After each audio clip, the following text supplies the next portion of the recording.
CRI এটা আওয়ামী লীগের একটা রিসার্চ সেন্টার।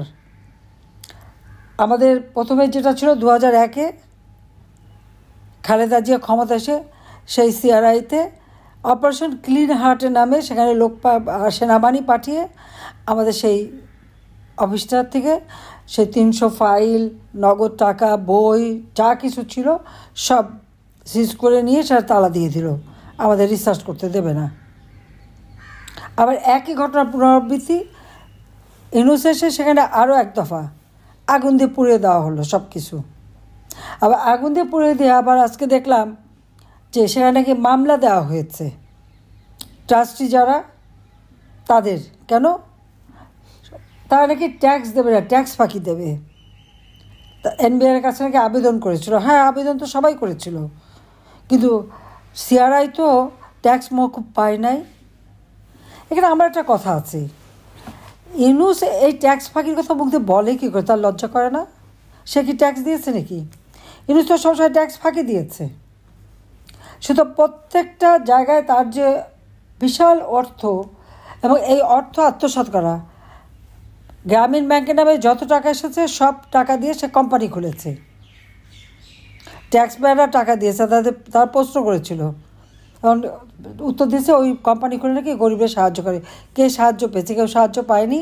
বরং ইউনূস ওই সব কোম্পানি খুলে খুলে সে একাধারে গ্রামীণ ব্যাংকের এমডি, আর একদিকে ওই ট্রাস্টের চেয়ারম্যান, সব কোম্পানির চেয়ারম্যান। মাত্র 20টা কোম্পানি বোধহয় তার বোর্ডে থেকে অনুমোদন ছিল চেয়ারম্যান হিসেবে, আর বাকি যে কোম্পানিগুলো একটাও না। এবং এই 38টা কোম্পানির বিরুদ্ধে ট্যাক্স ফাঁকি দেওয়ার মামলা হয়। রিট করে করে মানে কী বলে মামলা করে করে সে 9-6 করতে থাকে। ইউনূসের নিজের ট্যাক্স ফাঁকি, সেই ট্যাক্স ফাঁকির তো মামলা তার বিরুদ্ধে হয়েছিল।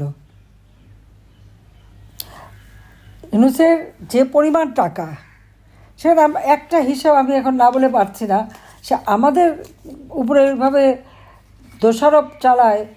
অথচ তার অবস্থাটা কি? তার গ্রামীণ টেলিকমের 2টা প্রতিষ্ঠান এবং ব্যাংকে এফডিআর। জুন মাসের 22 পর্যন্ত সেই এফডিআরে টাকা ছিল 2,721,30,86,255 টাকা। এটা টেলিকমিউনিকেশনের। আর গ্রামীণ ব্যাংকের জন্য গ্রামীণ কল্যাণ ফান্ড করে সে।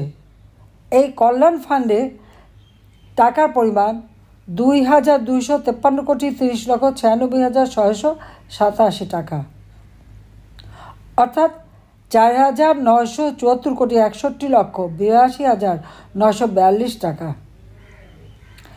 এই কোম্পানিগুলি বা এই সব ফান্ডগুলি কোনোটার কিন্তু সে ট্যাক্স দেয় না, সব কাছে ট্যাক্স ফাঁকি দেয়। আর বিভিন্ন এসেছে, এবং সে শুধু তাই না, তার গ্রামীণ 1 মিউচুয়াল ফান্ড 1, গ্রামীণ 1 মিউচুয়াল ফান্ড 2, এই ফান্ডগুলি থেকে ইউনূস প্রফেসর ইউনূস ট্রাস্ট নামে 10টা ব্যাংক এবং একটা আর্থিক প্রতিষ্ঠানে মোট 103টি এফডিআর তথ্য পাওয়া যায়, এবং 26টি চলমান এবং অবশিষ্ট 77টি নগদায়নকৃত এফডিআর। মোট অর্থের পরিমাণ 81.83 কোটি টাকা, 73 কোটি টাকা। 2018 থেকে 2022 মোট 41টি এফডিআর খোলা হয়েছে, 19টি এফডিআর চলমান, 22টি এফডিআর নগদায়ন করা হয়েছে। 22টি এফডিআরের মধ্যে আবার 9টা এফডিআর প্রফেসর ইউনূস ট্রাস্ট নামে স্ট্যান্ডার্ড ব্যাংক লিমিটেডে এসএনডি হিসাব এবং রূপালী ব্যাংক লিমিটেডে চলতি হিসাব ট্রান্সফার করা হয়। ইউনূসের যে হিসাব, বা কত হিসাব দেবো, অগ্রণী ব্যাংক লিমিটেডে 4টি এফডিআর নগদায়নপূর্বক একই ব্যাংকে পুনরায় এফডিআর ইস্যু করা হয়। মানে একবার এফডিআর ভাঙে আবার রাখে, টাকার এখান থেকে 9-6 করে, ওখান থেকে 9-6 করে। বাকি 9টা এফডিআর সেটাকে নগদায়ন করে bank Asia limited mutual trust ব্যাংকে মিউচুয়াল ট্রাস্ট ব্যাংক লিমিটেড সহ অন্যান্য ব্যাংকে প্রফেসর ইউনূস ট্রাস্ট নামে পরিচালিত, এবং এসএনডি এফডিআর হিসেবে ট্রান্সফার করে। এসএনডি অর্থাৎ এই ফান্ডটা রাখলে পরে খুব দ্রুত টাকা তোলাও যায়, টাকার যে সুদের টাকাও তোলা যায়, টাকা এদিক ওদিক করা যায় খুব দ্রুত। ওই কাজে এসএনডি দেশে করে। তাছাড়া প্রফেসর মোহাম্মদ ইউনূস ট্রাস্ট নামে স্ট্যান্ডার্ড লিমিটেড, এখানে 2018 থেকে 2022 পর্যন্ত 128.39 টাকা 128.39 কোটি টাকা জমা করে 127.4 কোটি টাকা উত্তোলন করা হয়। এই ব্যাংক থেকে আবার ডাচ বাংলা লিমিটেড ব্যাংকে গ্রামীণ টেলিকম ট্রাস্ট নামে পরিচালিত 17.32 কোটি টাকা স্থানান্তর করা হয় এবং রূপায়ণ হাউজিং এস্টেট লিমিটেডে 1.61 কোটি টাকা স্থানান্তর করা হয়। 2.67 কোটি টাকা এবং 12টি ব্যাংকে 105.94 কোটি টাকা ট্রান্সফার করা হয় এফডিআর হিসেবে। প্রফেসর ইউনূস ট্রাস্টের নামে মিউচুয়াল ট্রাস্ট ব্যাংক লিমিটেড 2018 থেকে 2022 সময়কালে 12.1 কোটি টাকা জমা করা হয় এবং 16.53 কোটি টাকা উত্তোলন করা হয়। এখানে আমার প্রশ্ন যে ইউনূস যে এত টাকা এদিক ওদিক করেছে এবং তাছাড়া যে 38 ব্যাংকে তার যে 38টি প্রতিষ্ঠানে তার যে মানে টাকা পয়সা, শুধু একটাও কখনো কোনোটার কোনো ট্যাক্স দেয়নি। এই ট্যাক্স না দেওয়ার অর্থটা হলো তার প্রত্যেকটা কোম্পানি ও ব্যবসা প্রতিষ্ঠান অলাভজনক। কেন অলাভজনক দেখায়? কারণ অলাভজনক দেখালে ট্যাক্সটা দেওয়া লাগবে না, কারণ এটা লাভ করে না, লোকসান।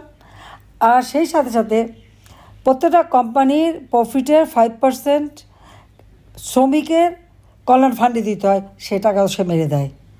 এবং এটা মারতে যে আপনারা জানেন যে ইউনূস লেবার কোর্টে লেবাররা মামলা করে, সেই মামলায় সাজাপ্রাপ্ত আসামি। সে এখন বাংলাদেশের ক্ষমতায় বসে আছে কে?